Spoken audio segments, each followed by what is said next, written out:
The Shadow of Fu Manchu. Based on the stories by Sax Roma.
Mysterious man with a limp, Nayland Smith has recognized the supposedly dead Dr. Fu Manchu.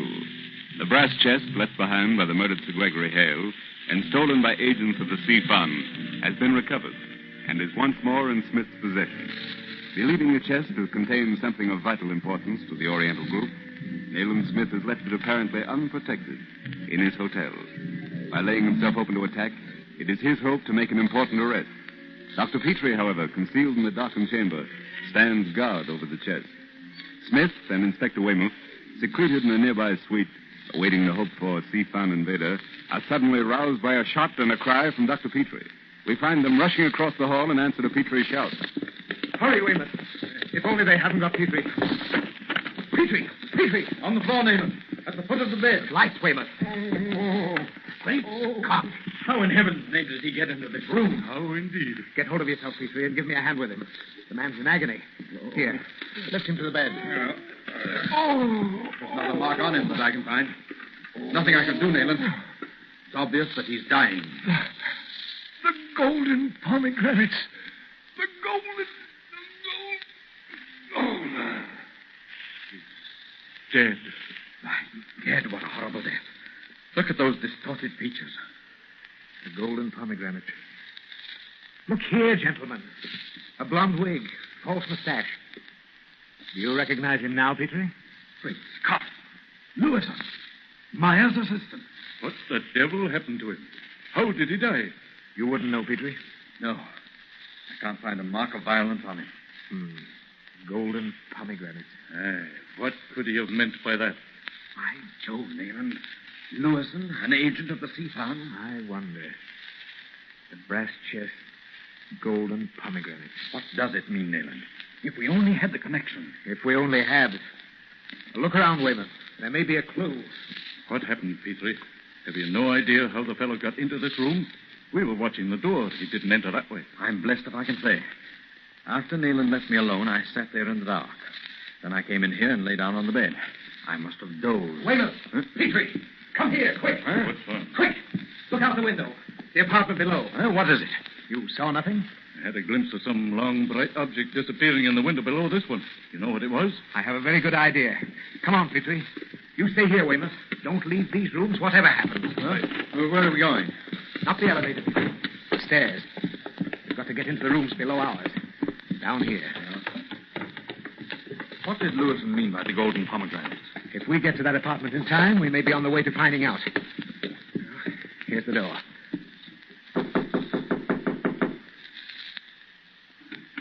Well, what do you want? dare you? Stand back, madam. There. Close the door, Petrie. Right. And now you sit down, madam. I see you were about to leave the room. Please raise your veil. Oh, well. I suppose you gentlemen are the police. Oh, look, Petrie. The window. Wide open. You see that contrivance on the floor? Probably made of aluminum. Huh? What is the thing, Nayland? Pull off that top section. By Jove. A telescopic ladder. Ingenious, eh? That clamp at the base. Those two hooks at the top are for reaching windows on an upper floor. That's what you saw disappearing down the wall. The lady here pulled it back in the room when her accomplice failed to return. I've never seen anything like this. Yes, it is ingenious. It's an American device. Forms part of the equipment of the modern hotel thief. Folded up, it fits in that large bag there. Did you find anything else of interest? No, nothing but some articles of clothing. Oh, bless it. I'm disappointed. However, who are you, madam? What business have you with the Sifan? The Sifan? I don't know what you mean. Oh, come. To whom were you to deliver the brass chest? Oh, who are you and what are you talking about? Now, please, madam, don't evade the question.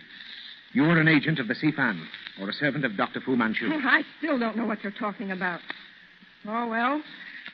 Oh, Lou and I failed. I know it, but I'm not complaining. It's all in the game. Explain yourself. Who is Lou? Lewison. Oh. The brakes are just against us. Oh, I'm sorry I told him that I'd talk to him into it. He's never done anything like this before, and he never would have done it if he hadn't met me. Oh, you're an American? Yes. But I've been in England a long time. You don't seem to know me, but they all do. At Bow Street Station. I've been up before. But the brass chest. How did you find out about it? He told me about it at lunch today. He said that if it held as much as the Hague chest, we could sail for America and go straight the rest of our lives. So you urged him into it, eh? Yeah. Oh. It's my fault. Arrest me if you like, but leave him alone. He's not to blame. False scent, Nayland. Utterly false. He couldn't have had anything to do with the Sifan. The supposed treasure in the chest led him to make the attempt with the assistance of this lady. But what caused his death? His death? Oh, you don't mean he's dead. Quite dead, madam. Well, it's my duty to turn you over to the police. But I'm going to give you a chance. You have just 15 minutes to get your belongings together and leave. Well, what are you going to do? I'm going to send the police to this room in half an hour. I suggest that you return to America at your first opportunity. Come, Petrie. We'll go back upstairs. You asked me how Lewison died, Petrie. I believe I know. He gasped out the golden pomegranates, didn't he? Yes, he did. But they must have been words of delirium and can't possibly have any bearing on the manner of his death. I disagree with you there, old chap. Come on, we'll open the chest. Yes, I'm going to try to open it for a reason which I hope will become very evident. But why is this sudden change of mind? Because unless I'm greatly mistaken, the wily John Key, who was supposedly trying to make off with it, is infinitely more clever than we've given him credit for being. Ah, yes, I think I understand. He waited for my men to catch him with the chest, knowing it would go back to you. Exactly, Weymouth. But the manner of Lewison's death has given me a clue. Now, let's see. The knobs of this brass design to be pushed, pulled, or turned, eh? Sit down, gentlemen. This is going to be a lengthy task.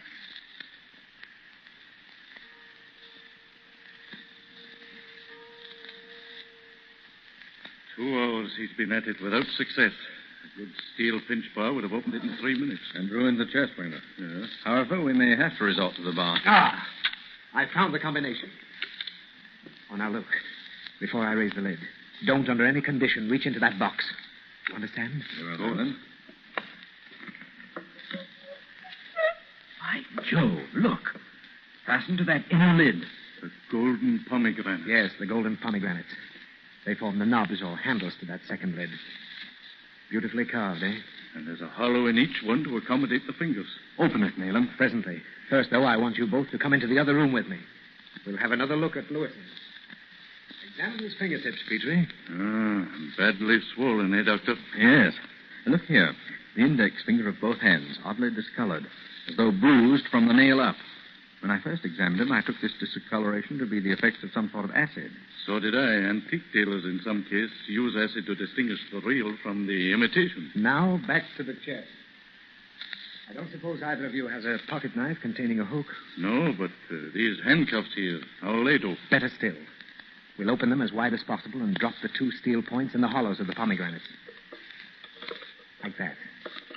Now, we'll lift. Hear that? But the contents. 3 long bars of lead. And nothing else. And Sir Gregory's report? Contained in his diary, probably, which we still have to find. Move that lamp over here, Weymouth. Right. Now look into the 2 cavities where one is expected to put his fingers. Great Scott. So that's what killed Lewison. You see?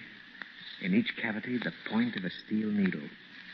Those needles are now pressing against the points of the handcuffs. As they would against fingers inserted into those cavities. Of course. Those needles work in a groove. They are caused to protrude when the inner lid is raised. See that metal cup? Communicating to the base of the needles? By Jove, yes. The action of lifting the lid not only protrudes the points, but also operates a hypodermic syringe. And no doubt the poison in that hypodermic was concocted by our friend Dr. Fu Manchu. By the great Robbie Burns. Oh, Petrie, just what happened after I left you alone this evening? Well, as I told Weymouth, I sat up here beside the table in the dark for perhaps an hour. The room became cold, and I went to lie down on the bed. I certainly had no intention of dropping off to sleep. I must have done so. And I warned you above all else not to go to sleep. Unfortunately, I did. It was late, and I had no idea an intruder would enter by the window, if at all. It was to be expected anyone would try to enter by the door. And so you thought that Weymouth and I being on the watch, we'd of course catch him. Yes. I don't know how long I dozed. It couldn't have been very long, but the shaking of the bed awoke me.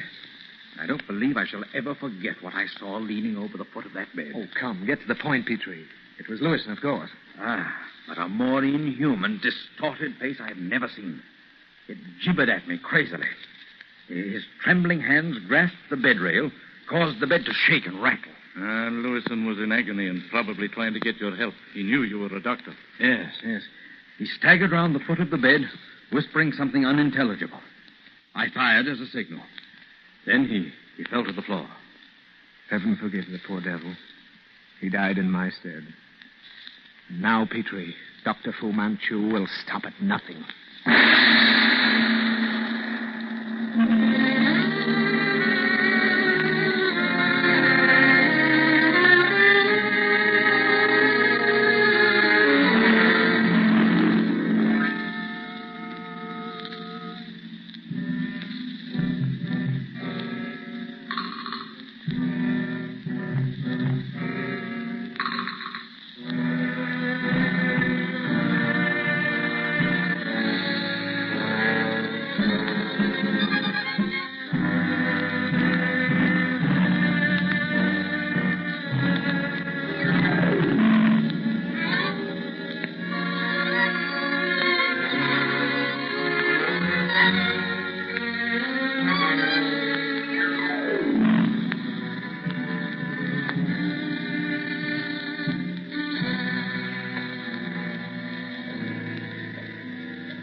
The shadow of Fu Manchu.